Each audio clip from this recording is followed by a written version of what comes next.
Babylon 5 Series Timeline. Following the events of the pilot episode, Sinclair begins to suspect that someone erased 24 hours of his memory from the final moments of the Earth-Minbari War. The only way that this could happen is if he were removed from his ship. He now begins the process of trying to find out if this indeed took place. If so, who's responsible? But he's not the only person following this trail. A secret group on Earth, a government agency, also suspects something happened, specifically that Sinclair is a traitor who somehow sold out Earth. Their agents will work hard to either break through the mental block, if one really exists, or in some other way find out what happened on the line, which is this. Sinclair's ship was taken aboard the Minbari cruiser he was attempting to ram. He was taken prisoner along with other Earth Alliance, EA, pilots. This was the main battle cruiser, on which were almost all of the ruling Grey Council.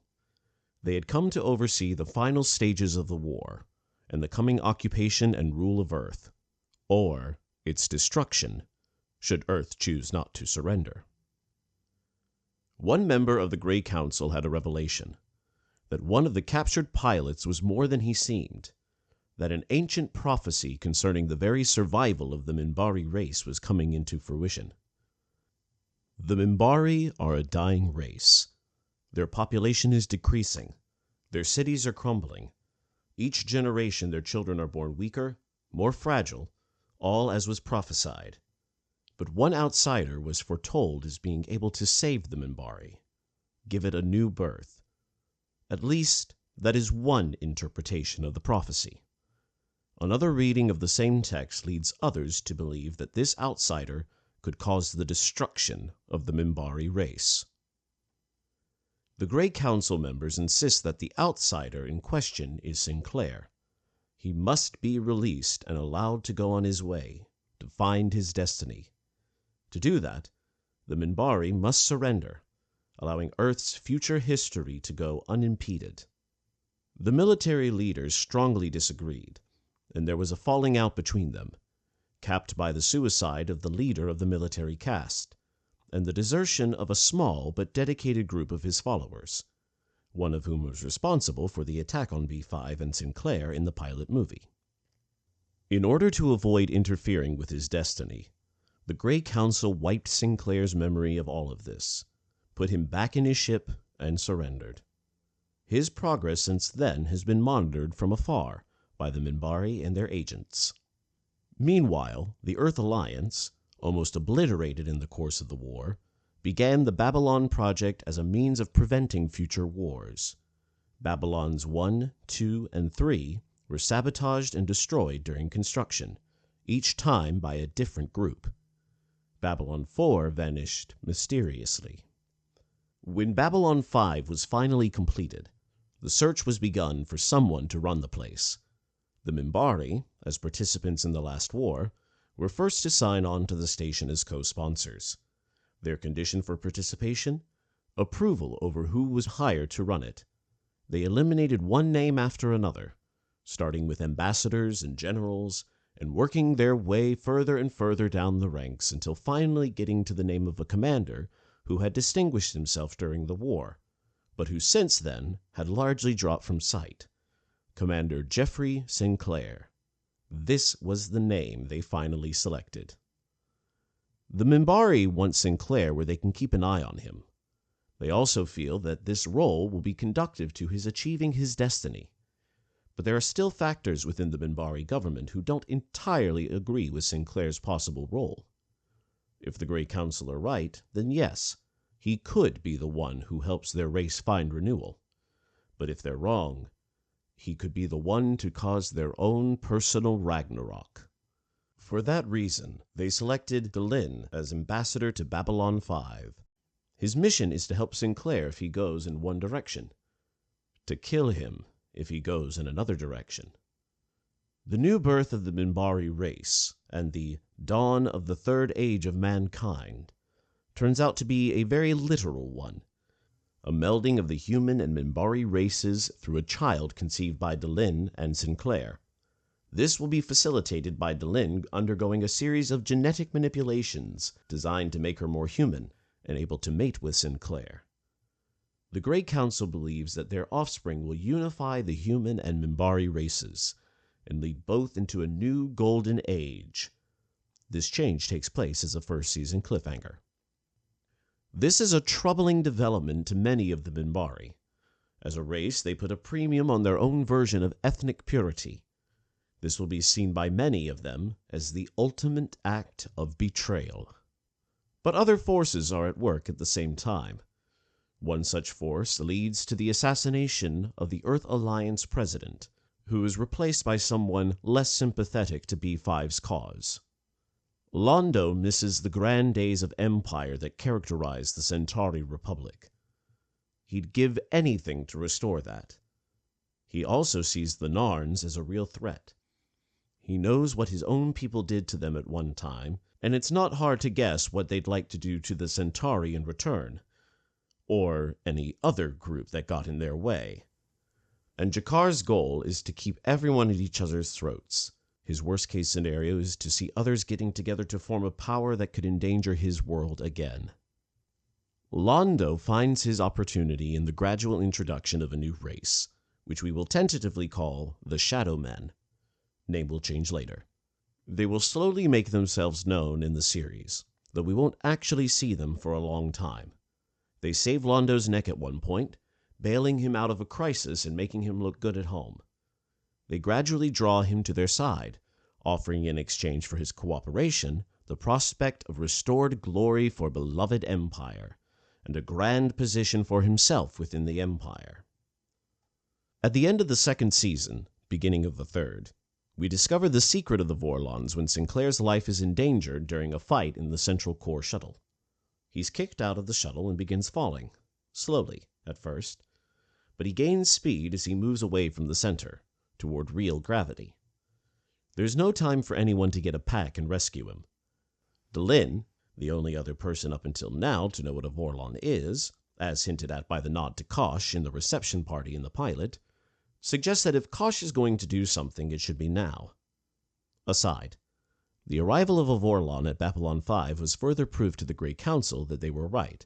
They once had dealings with the Vorlons, but fell from grace, as it were, and the restoration of that connection is something greatly to be desired. At that moment, everyone else in the garden sees something remarkable, and what each sees is different. To our eyes, and those of Sinclair, what rises from the garden to catch him looks like an angel. Not a stereotypical angel, though. It must convey a genuine sense of alienness. Eyes that are twice as large as they should be, higher up on the forehead than should be the case, bronze skin, wings that have a slightly menacing look to them. But everyone else in the garden doesn't see what we or Sinclair see. They see a different figure saving Sinclair. In each case, though, it is a religious figure from their own world, their own culture. We will see each of these variations from their individual point of view. The place is abuzz thereafter. B5 becomes a mecca for pilgrims. Only a few know that it is Kosh who made this appearance. All anyone else knows is that the station had a visitation by their own particular sub-deity. Only one person does not share this moment of sublime revelation: Londo. He sits at the bar, very much alone. Drink in hand, he shakes his head. I saw nothing. I saw nothing. He seems almost broken-hearted not to have seen what the others saw, felt what they felt. Though Sinclair, Delenn, and a few others finally know what Kosh is, that revelation isn't quite as simple as first seems. The Vorlons are not supernatural entities. They are living, breathing creatures with a propensity for mucking about in other species' worlds. They have an attitude of, we know best, and have been to various extents the puppet masters pulling strings here and there for millennia, visiting worlds, creating what they consider to be the right context for civilizations to grow and prosper. Sort of interstellar nuds. They are, in short, not necessarily the good guys. Appearances can be deceptive. What someone else wants for your life may not be what you want, or what is necessarily correct. This vision, and the upswing in visits by fanatics, some of whom are potentially dangerous, further draws the eye of Earth Force officials already suspicious of Sinclair. This point marks an escalation in the storyline. Things begin to move faster.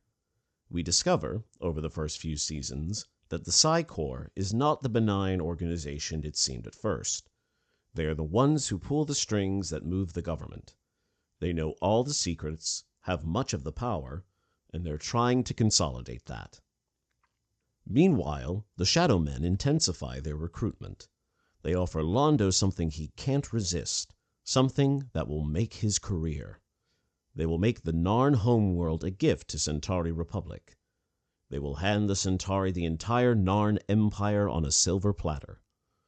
All they ask of Londo is to be their spokesman and to act on their behalf, while they continue to operate from the shadows. Londo agrees, and shortly, a massive fleet appears out of nowhere near the Narn homeworld. Before anyone can respond, the attack is on. The homeworld is decimated, its fleets destroyed. The planet is rendered totally helpless for a second wave of Centauri ships, which makes the rubble bounce a little with their own attack, and then take over the place. All the Narns know is that a fleet of black ships came out of nowhere, and that was the end for them. This is the worst possible news for G'Kar, who comes within an inch of killing Londo before being separated by station security. He insists that despite the Centauri invasion, he still represents his people, and must be allowed to speak for them in exile. Londo protests, arguing that the Narn homeworld is now a Centauri protectorate. He insists that the Centauri came in at the request of Narn moderates, who feared that their leaders were planning a massive war against all of the other governments. G'Kar is allowed to remain on Babylon 5 as ambassador without portfolio. He hopes to use his position to rally support for his people, but their violent ways tend to preclude the possibility of anyone coming to their assistance now. They've burned too many bridges. For the latter half of the third season, and the first part of the fourth, G'Kar returns to the Narn homeworld to join the underground resistance and fight for his world. Meanwhile, Londo's position and power is on the rise.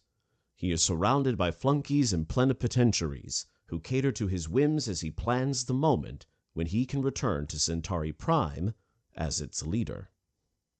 It's during this same time, the third, fourth season bridges, that Delenn and Sinclair begin to come together. He is nearly destroyed when his lover, Catherine, who we will introduce in Season 1, is mind-raped and all memory of their relationship is wiped out.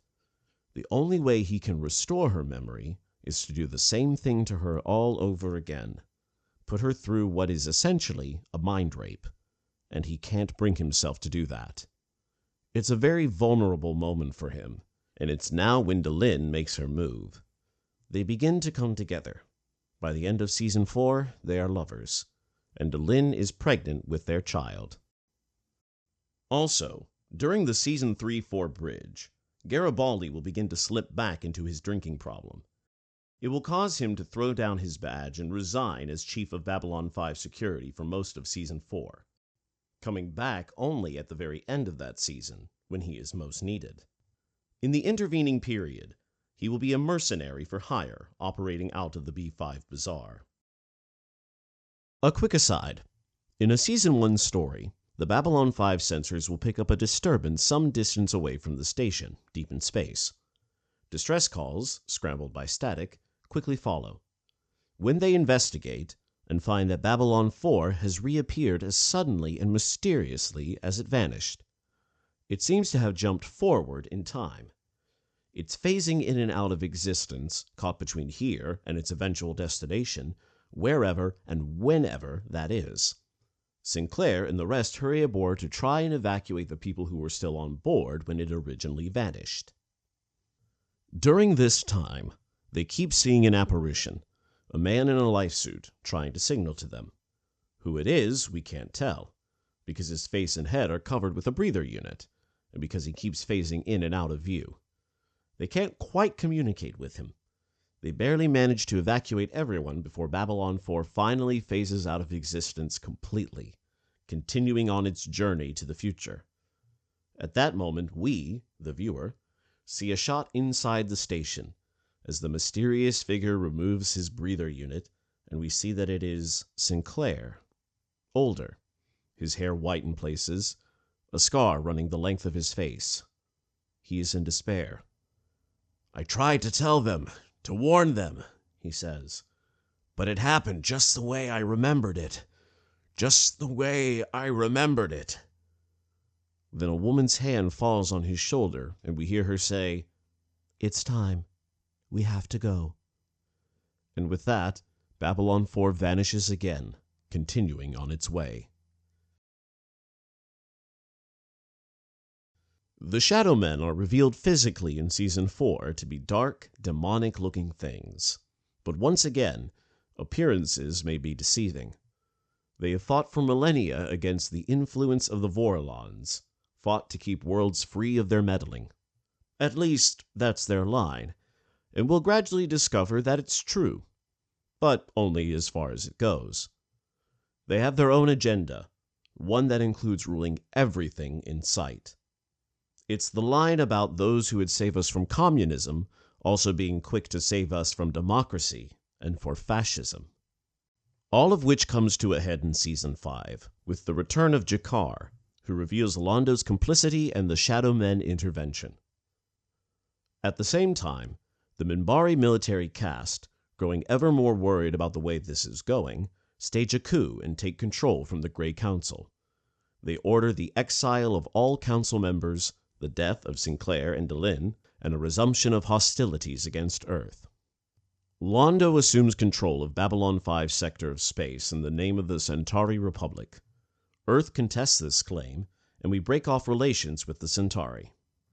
Shortly thereafter, a Vorlon ship, massive, hundreds of miles long, containing a large segment of their population, is destroyed by the Shadow Men with Londo's help, though without his knowledge that it would result in the death of hundreds of thousands of innocents. Earth is blamed. Season 5 ends with an assault on and the destruction of Babylon 5 by the Minbari.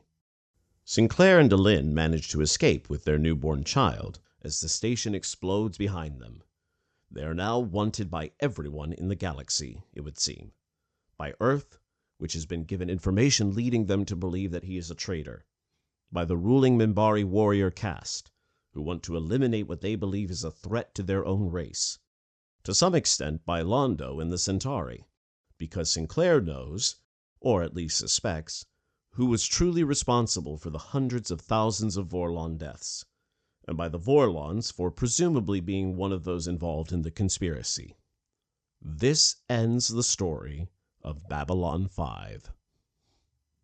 Should the series prove successful, it would be followed by a spin-off series, Babylon Prime. In brief, Sinclair, Delenn, their infant, Garibaldi, and a Narn, a friend or relative of G'Kar's who has come to help them. After all, the Narn have no one else left to turn to, and Sinclair tried to do what he could in the past for them, make their way to a meeting with the Grey Council, now in exile. Sinclair et al. Have no place to go, no home, no resources, nothing. The Grey Council is infuriatingly unconcerned. All of this is in the prophecy, if you know where to look and how to interpret it. Sinclair's line is that it would have been a lot easier if they'd known this beforehand. But like all scriptures, they can only be correctly interpreted after it's all taken place. What is required now is a base of operations, a beacon of hope. War is raging on all sides. This must be a place where those who want to create peace can come together.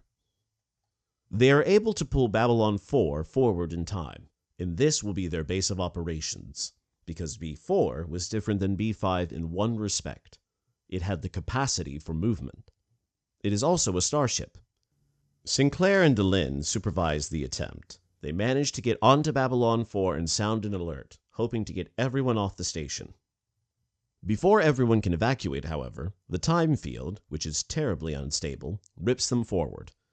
They manage to stop the process briefly, long enough for the rest to get off the station. We now see the original Babylon 4 appearance from the other side, as our present Sinclair tries to warn his past version of what is to come. again without success. There are other time distortions taking place. This is not something men were meant to do. Sinclair is aging, quickly, as is Delenn. They managed to counter most of the effects, though it has shaved years off their lives, and finally return to their own time with Babylon 4 intact, now named Babylon Prime. They take Babylon Prime on a journey to clear Sinclair's name and provide a place for those trying to make peace in a warring galaxy. Constantly on the run from hunters and military assault teams, Babylon Prime is their refuge, their sanctuary, and when required, their warship. At one point, early in their travels, they run across Londo, who is a puppet leader of the Centauri Republic, linked to a creature that reports his every action to the Shadow Men. Under its supervision, he must turn them in, but rebels at a terrible personal cost to help them escape. He deeply regrets all that has happened and hopes in some way to make up for it. Along the way, they discover one other side effect of their attempt to bring Babylon 4 into the present. The son of Delenn and Sinclair is aging quickly. They are gradually able to stop the aging process, but by then the son is nearly a grown man. They are able to cyberlink into him all of the information a man would need, but the emotional development is not there. He is as innocent as a child would be. Soon the son becomes a revered symbol, a religious symbol. To others, focus of the prophecy. The boy band whose birth signals a time when various species would come together, making a new golden age. Consequently, the son is prey to frequent assassination attempts. Along the line, the son continues to grow and learn and become something greater than human. The story of Babylon Prime ends with the formation of new alliances and a final great war in which Babylon 4 is a prime player. The Shadow Men are finally conquered. The Minbari are defeated by Earth, which clears Sinclair's name. Delenn takes her leave to rejoin the Grey Council, departing from Sinclair's side, possibly forever. Their son takes his place as head of a new alliance, promising peace for the first time. He is able to command political and religious leaders in a consortium of power. Sinclair, at this stage of his life, finally retires from the chase, from the long battle. His last scene, the last in the story of Babylon Prime, is as he is left, alone, as he requested, on a green and quiet world, otherwise uninhabited, sitting beside the shore, fishing.